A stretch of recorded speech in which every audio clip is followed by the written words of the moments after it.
This show is produced by the Hartman Media Company. For more information and links to all our great podcasts, visit hartmanmedia.com. Welcome to The Commercial Investing Show, where we analyze, explain, and exploit the opportunities presented in today's commercial property marketplace. If you're interested in apartments, mobile home parks, self-storage facilities, and other income property, you've come to the right place. We'll explore what's hot and what's not in markets nationwide in the relentless pursuit of return on investment. Here's your host, Jason Hartman. Welcome to the show. This is Jason Hartman, your host, and every 10th episode we do something kind of special, kind of different.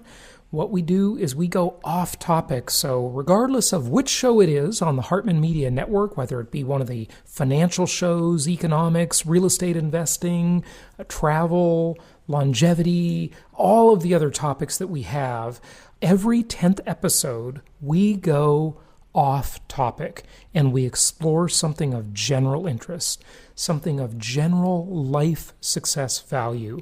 And so many of our listeners around the world in 164 countries have absolutely loved our 10th episode shows. So that's what we're going to do today. And let's go ahead and get to our guest with a special 10th episode show.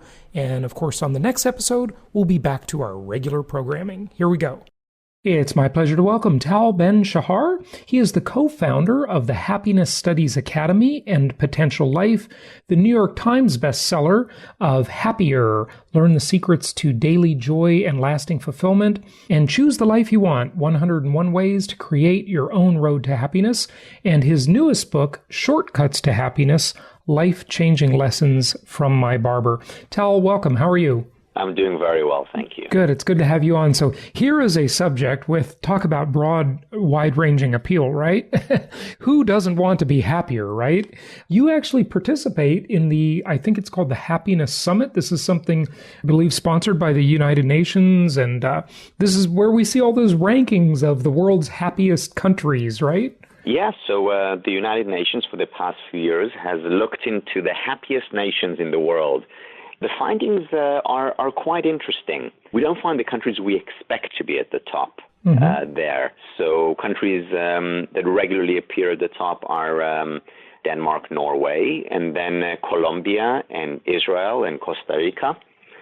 And the interesting question is always why? Why these countries and not the wealthiest countries in the world? And I totally get that they're not the wealthiest. But before we address why are these the happiest, I'd like to know how they rate such a thing. I mean, it's a soft subject, right? It is. No, that's a very good and important question. If you'd asked me this question 30 years ago, I would have had problems responding. Today, though, we have very good measures of happiness, some of them objective measures. We look at people's brains, we scan them, we know what a happy brain looks like, we know what a compassionate or a depressed brain looks like.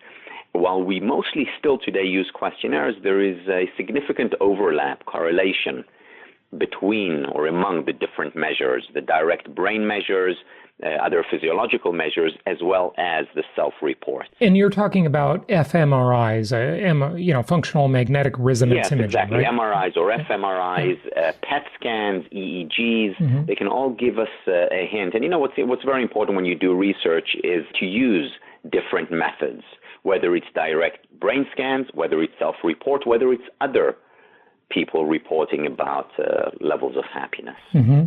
How do you know what a happy brain is from a scan? How can a scan tell you that? Is it like a questionnaire and then the person gets into the machine and then you scan them and say, okay, this person says they're happy and that's what how their scan looks. Is that what they do? Yes, you could do that. However, the way people measure happiness levels is they look at what areas of the brain are more active. So, for example, we know that people with more activation, neural activation, that is, in the left prefrontal cortex, that's just the front side of your brain, they tend to be happier. People with more activation on the right actually tend towards depression. That's interesting. So what is activation? Does it just mean keeping oneself busy and engaged in life, or does it mean something else? No, it means that this place is working, that the neurons there are firing. So, just like you have, you work at something, neurons are also working. They're either on or off. And if particular neurons, particular area in the brain are working, well, that means you're happier or less happy, or experiencing empathy or sadness. Okay, all right, go ahead. So the interesting thing about the finding about national levels of happiness is that there's only one thing that predicts happiness levels on a national level, and that is relationships. So countries that emphasize, where the people emphasize social connections, real relationships, where they prioritize it, these are the countries that are happiest. And again, these are interestingly, in Denmark, 93% of the population are members of social clubs. This is active members, could be in their church or sailing club or mahjong club. It actually doesn't matter, but they're active members. In countries like Israel and Colombia, countries you wouldn't expect people to be happy with, all given the political issues that these countries have had to endure. In these countries, friendships and family relationships are very important, are central to the ethos. And that's why they're among the happiest countries in the world consistently. In contrast, countries like the United States or the UK, Germany, Singapore, Korea are far from being at the top of the ranking, because relationships very often are taking a back seat to other pursuits. Yeah. So are they taking a back seat to capitalism then? Not specifically to capitalism, specifically to success.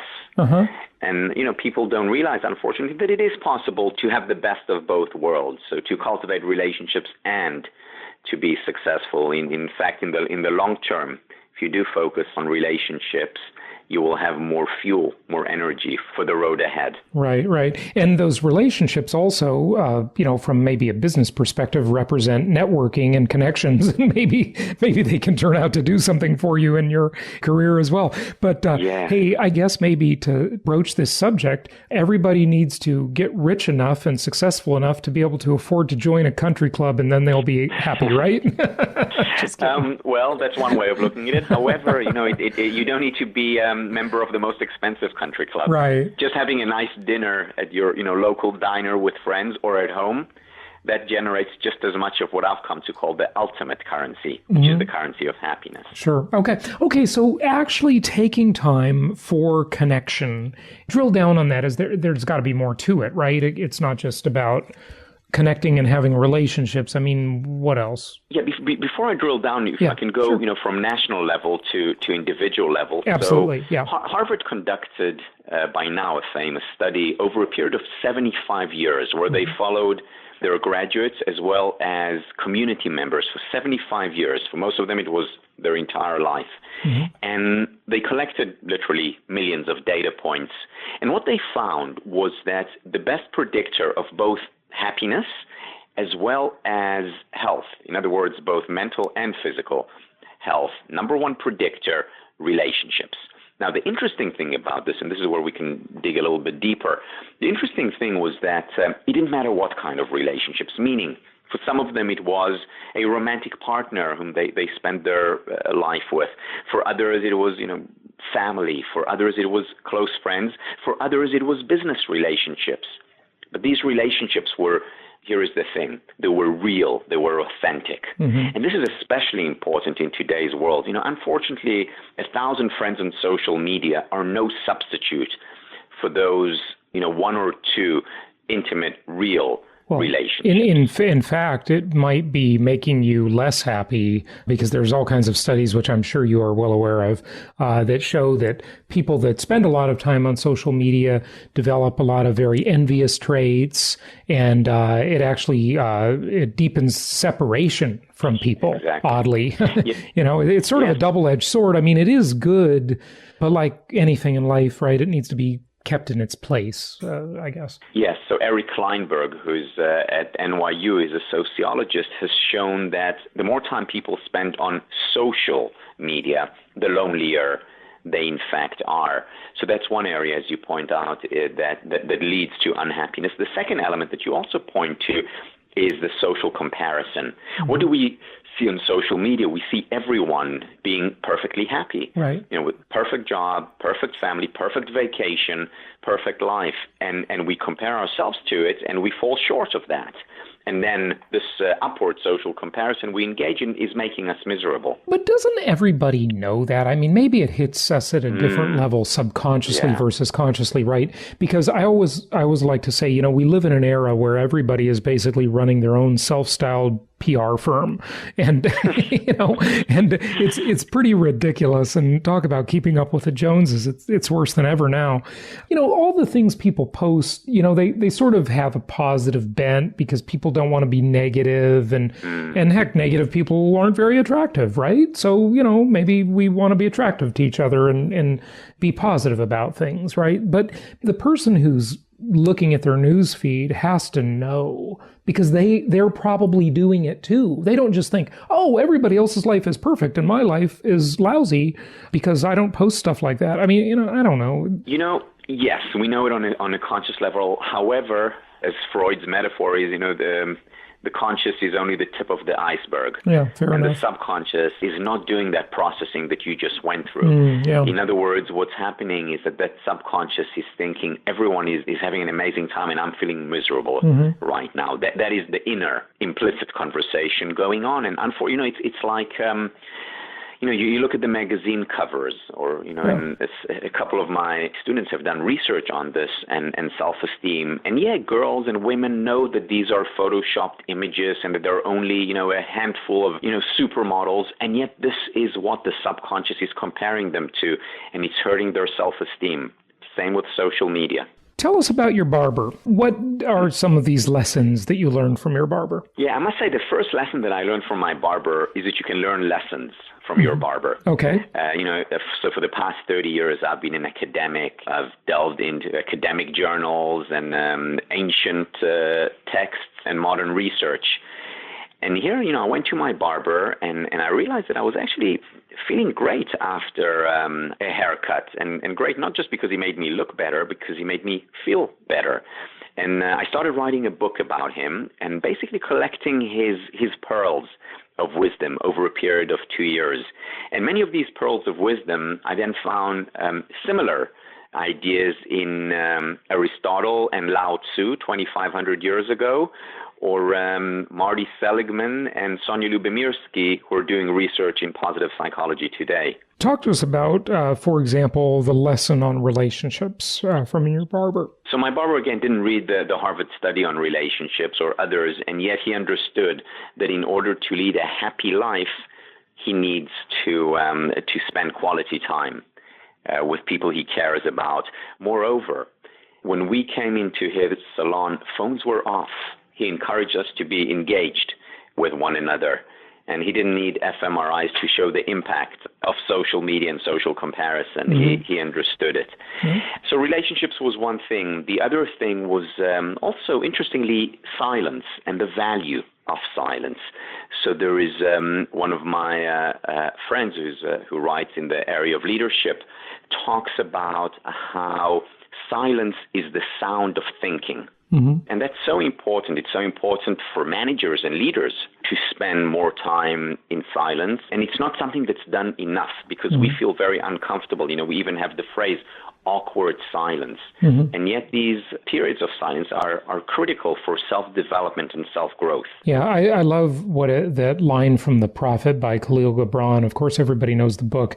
He says, you talk when you cease to be at peace with yourself. Talks about the importance of silence. So very, very good point. What else? Maybe another lesson. How about anger? Does anger serve a useful purpose, or is it all bad? So anger, first of all, is natural. And yes, it has an evolutionary reason and basis. However, most of the time when we get angry, it doesn't serve us. And, it reminds me, one of the stories that I tell in the book about Avi happened when I was having my haircut, and a woman walked in to have her haircut, and she was seething. And Avi, the barber, asked her, what's wrong? And she said, I just got cut off by this idiot, and, I can't believe he did that. And she went on. And then he says, can I share with you what I do when I'm cut off? And she said, sure. And he said, if I'm waiting for a parking spot and the car comes out and I'm about to go in, but then an SUV comes in, cuts me off and takes my spot. What I do then is, and we were waiting for probably, I beat him up or something like that because obviously he's a strong guy. He says, what I do is that I imagine that a cow just cut me off. Would you be mad at the cow, right? Yeah, and we said, what? And, both of us were laughing. And he said, exactly. Because if I think of a cow, I start laughing. I don't get angry. Mm-hmm. Now, this is a very simple technique that, by the way, I've been using ever since. And it's a technique where he didn't know it, but there is actually research showing that we can't experience two conflicting emotions at the same time. So I can't experience amusement and anger or empathy and hatred at the same time. And then what happens when you think of a cow and you experience amusement, you're no longer angry at it and at that person. And it's not worth being angry at the person. And we can use this in a work situation when we're with a client who's upsetting us, or we can use it with our children when they upset us or our partner. So it's a very simple and useful technique. Think of a cow cutting you off. Yeah, okay, right. Well, just the other day last week, a giant, and I mean giant, and forgive me if I get it wrong, but I guess it was an iguana. I don't know, this huge prehistoric looking creature cut me off on the road, and I had to wait for it to walk by. And it was a scary, ugly looking creature. But, I took a picture of it and thought, ooh, and I moved on. I didn't get mad. If that was a person, I might have, I admit, I was in a rush when it happened. And, I'm in Florida, so we have that kind of thing down here. And I would have probably, if nothing else, sort of slapped my hand on the steering wheel, like, what is this guy doing? So yeah, that's a good point. The cow's a good one. All right. What else? Maybe another topic area from your barber. Sure. So one of the things that he often would talk about is raising children, and then he would bring it to the level of business as well. And one of those things was praise. Now, it's very important, of course, to praise children. It's important to praise our partners. It's important to praise our employees.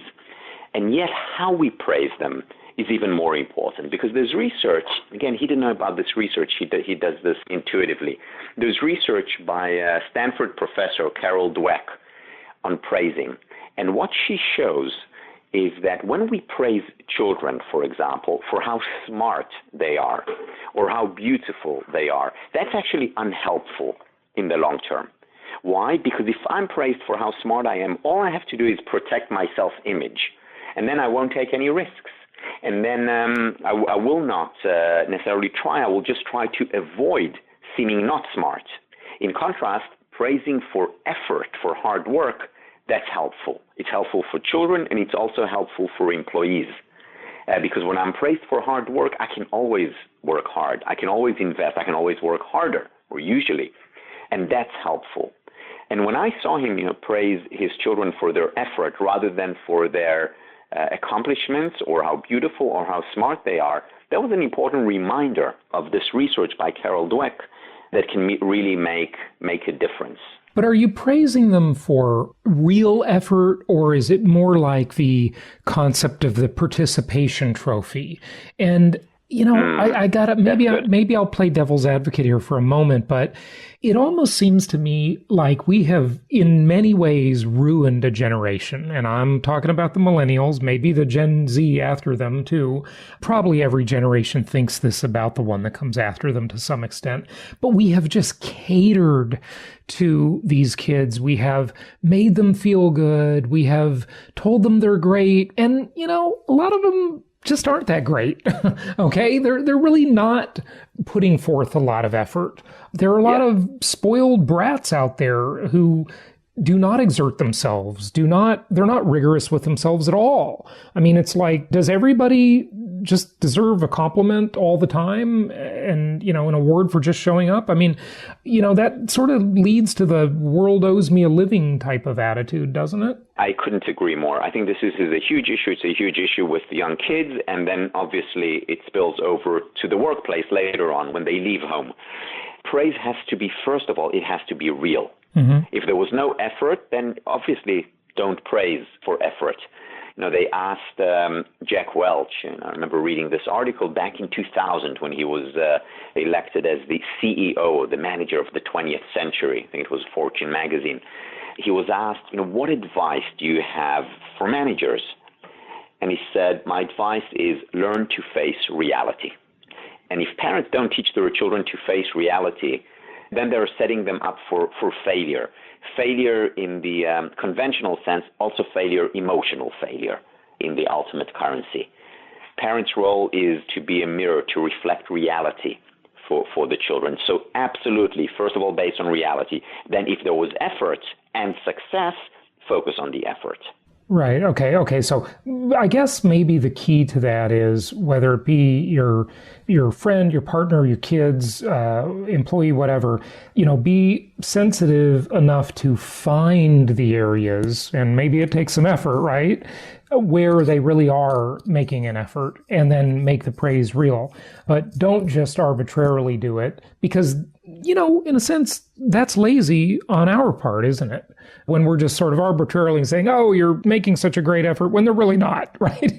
Yes, it's lazy, and it's also, it's the easy way out, because, kids enjoy it, certainly in the short term when they're told they're good, but in the long term, we're really hurting them, and I see it so often. I see it with my students. I see it with also the young working adults. Yeah, absolutely. Okay, let's talk about a couple more questions here just before we wrap it up. Is happiness a currency?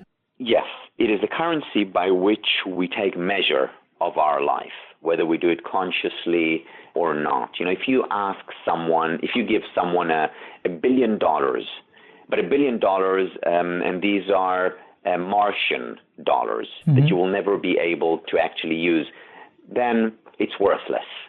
However, in the same way, money is only worth if it can be translated into happiness. If I told you, I will give you $1 billion now, but then you're guaranteed misery for the rest of your life. Now, if you actually believe me that that's true, you won't take those $1 billion because ultimately what you want is happiness. The reason we want money is because we truly believe that it will make us happy, again, beyond survival needs, of course. Right. And that's why I call happiness the ultimate currency, because it's the currency by which we ultimately take measure of our lives. Every other currency we translate explicitly or implicitly to the currency of happiness. Yeah. So I think people get very off track and confused there when they think somehow pursuit of money to any degree at all will make you unhappy. And that's just such a silly idea. They use these few examples they've heard. Well, money doesn't buy happiness. Well, neither does poverty, right?